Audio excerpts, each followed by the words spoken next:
Okay, hip thrusters, hip bridges, and why you might start feeling more quad activation than anything else. First of all, you might just be very, very quad dominant, and therefore you just don't get as much back long tension, so hamstrings and glutes don't fire. So one thing that is advisable to do is to do some static stretching for the hip flexors and the thigh muscles prior to the working steps. So you can just elevate your back leg onto the step, try and do a little bit of tailbone tuck, and then put the muscle into a stretch. I'd say at least 30 seconds on each side. If you've got one side that's particularly more active than the other, that's the side that I would do second. So it's being just stretched out, and then instantly it goes into the hip thruster.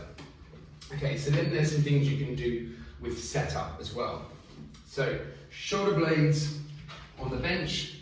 The more the feet are underneath you, the more knee flexion you're going to create in the hip bridge pattern. So all the thigh muscle has got lots of length going through it. It's got more movement capabilities, therefore it's got more chance of working. So this will give me a much more quad dominant version. So the first thing you can do is just bring the feet forward, so either the ankle is directly beneath the knee joint, or you actually might want to come even further forward still to really decrease the amount of knee flexion to then get a bit more activation through the glutes, through the hamstrings.